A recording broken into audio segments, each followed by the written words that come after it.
the video running, you say your 2 hooks, you say your 5 bullet points.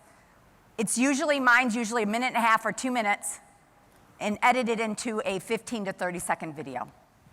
The time that takes to do is about 15 minutes total of my time per video, which creates 2 videos because I have 2 different hooks.